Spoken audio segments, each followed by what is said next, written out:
Kemudian yang kedua, persoalan paling asas adalah, kalau tanya pada jemaah, jemaah setuju tak duit masjid dikembangkan untuk maslahat ekonomi? Yang ini ada pertikaian. Wujud perbezaan pandangan di kalangan jemaah berkaitan hala tuju duit masjid. Benda ni kita kaji, apa sebab? Ada jemaah suka, ada jemaah tak suka. Biasanya yang bercakap tu kita boleh tengok, dia ada pengaruhi faktor pendidikan dia ataupun pengalaman kerja dia, latar belakang keluarga dia. Jadi kadang yang memberi pendapat tu kita kena tengok juga, educated tak educated, orang kampung ke apa ke. Majoriti jemaah, yang ini kita pernah buat kajian, majoriti jemaah suka kalau masjid buka koperasi. Nombor satu bila tanya duit masjid nak buat apa, majoriti buka koperasi. Kita buat kajian, nilai puratanya 3.68. Dia nilai purata 3.68 ni skor min pun boleh ubah kajian. Maknanya skor 3.67 sampai 5 dianggap sangat memuaskan, sangat bersetuju. Majoriti jemaah setuju masjid buka koperasi. Mana kalau tuan-tuan ada yang malam ni tak bersetuju, tuan-tuan minoriti lah. Majoriti semua setuju. Sekarang ini gerakan koperasi di Malaysia, bilangan koperasi ada 13,899, anggota ada 6.55 juta orang, perolehan 40.24 bilion, aset 139.68 bilion. Tapi masjid tak banyak, hanya 500 saja daripada keseluruhan 6,500 masjid di negara kita, ataupun 0.07% saja yang berminat menumbuhkan koperasi. Setakat bulan November tahun ini, 426 buah koperasi karya masjid telah didaftarkan di Malaysia, termasuklah penubuhan sebuah konsortium koperasi karya masjid yang telah didaftarkan atas nama Konsormas. Tak banyak. Masjid ni ada, kita ucapkan tahniah. Ini yang pertama, jemaah paling suka kalau masjid buka koperasi. Yang kedua, jemaah paling suka kalau masjid buka pertanian, perladangan.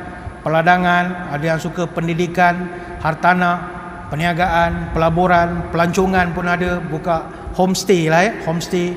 Ada yang suka riadah, buka futsal, buka gelanggang badminton, buka apa silat, taekwondo, macam-macam.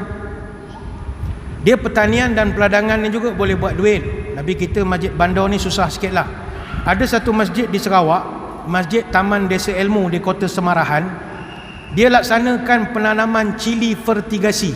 Dia guna teknologi IoT, Internet All Things, Internet kebendaan ini. Dia modal dia RM5,000, tapi projek ni jana hasil tuaian sampai 45 kg cili untuk sekali tuaian bagi 1,000 pokok. Dengan harga pasaran cili bagi padi itu RM30 per sekilogram. Jadi melalui projek ini, Masjid Taman Desa Ilmu, dia berjaya jana pendapatan hingga RM1,350 untuk sekali tuaian. Ada juga masjid yang buat. Ini terpulang pada kita lah, mana yang rajin. Tapi kalau tanya saya, tak payah bisnes lah, pasang tabung sudah, kepala pun tak sakit lah. Taruh tabung pun dah syok lah. Tak ada nak gaduh-gaduh. Malam Jumaat buka, wah, jam berapa jadi? Tak payah nak buat karnival. Okey, kepala sakit lah tuan-tuan. Jemaah tak jumpa parking pun dia maki kita juga. Pening kepala tuan-tuan, tak bubuh tabung ya, hilang pening. Tapi koperasi masih menjadi pilihan utama. Sebagai yang terakhir, marilah muslimin muslim kita malam ni lain daripada kebiasaan lah. Jarang kami orang masjid cerita rahsia masjid sebenarnya, berapa duit masjid. Tapi benda ni kita telus, kita nak menunjukkan bahawa duit yang masjid dapat bukan daripada langit, bukan abrakadabra sim salabim puh lepas baca yasin turun duit. Duit ni semua yang saya sebut angkanya tadi datang kepada tuan-tuan sekalian. Kami bagi pihak masjid mengucap ribuan terima kasih. Cuma doakanlah pada kami yang mengurus masjid ni dapat uruskan dengan baik. Allah beri pada kami amanah. Jangan ada nak kong kali kong apa buat bisnes, itu minta. Jangan kelabu mata. Yang kedua, berikan kami ni kebijaksanaan. Bagaimana kita nak salurkan duit ni? Nombor satu sekali, mesti tolong orang susah. Jangan sampai karya kita ada yang tak makan, Ada yang terpaksa pergi qaryah masjid lain nak minta derma dan sebagainya. Jangan. Kalau ada yang susah, salurkan. Kalau ada sekeliling kita mu'alaf yang baru masuk Islam, keluarga pun pulau mereka apa semua menangis tak henti-henti, beritahu pada kami, kita akan bantu. Duit ada, insya-Allah. Teruskan menyumbang pada masjid. Kadang kita malu kepada orang-orang bukan Islam. Mereka menyumbang ini kadang-kadang dengan cara yang tak munasabah. Ingat dulu tahun 2014, dia orang buat kempen Ice Bucket Challenge. Dia buat mandi air batu. Dia boleh kumpul banyak. Laporan daripada New York Times, seminggu selepas diviralkan, ada satu ALS Association, ni orang yang sakit saraf, dia berjaya dapat sumbangan 41.8 juta US dollar bermula daripada bulan Julai sampai Ogos. Dia orang dapat 739,000 penerima baru hasil daripada challenge mandi air batu saja. Malu kita.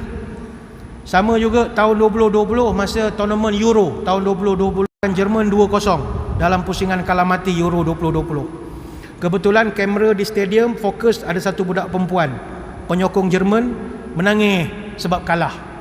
Jadi penyokong-penyokong England ni kan kaki buli, hooligan semua. Dia bully budak tu, cyber bully lah. Dia kutuk macam-macam sampai budak tu jadi stres, padan muka apa semua. Tapi ada seorang lelaki daripada Wales, dia kumpul dana untuk bagi sumbangan ke budak itu. Dia buat satu page nama Just Giving. Dia nak menunjukkan bahawa kita orang England baik-baik ramai. Kita bagi duit ke budak tu. Akhirnya dia dapat kumpul, dia target nak kumpul 500 pound sterling saja. Tapi akhirnya dapat kumpul 27,000 pound sterling. Untuk nak bagi duit pada adik yang kena bully dalam cyber bully saja. Mudah sangat orang luar mengumpul duit. Maka kalau kita sama kita, apatah lagi.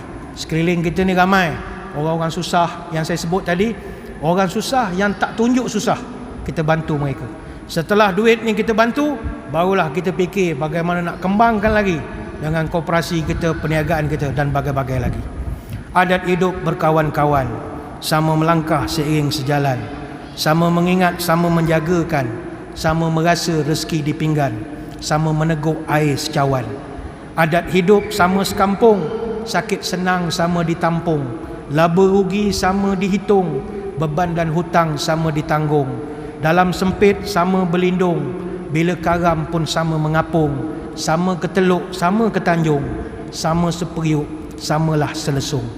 Kepada tuan-tuan puan-puan yang malam ni rasa macam alamak ni apa cerita bisnes, ni bukan cerita bisnes. Ini cerita duit yang masjid ada dan apa kita nak gunakan duit yang ada ini, tujuannya nak menolong orang yang memerlukan.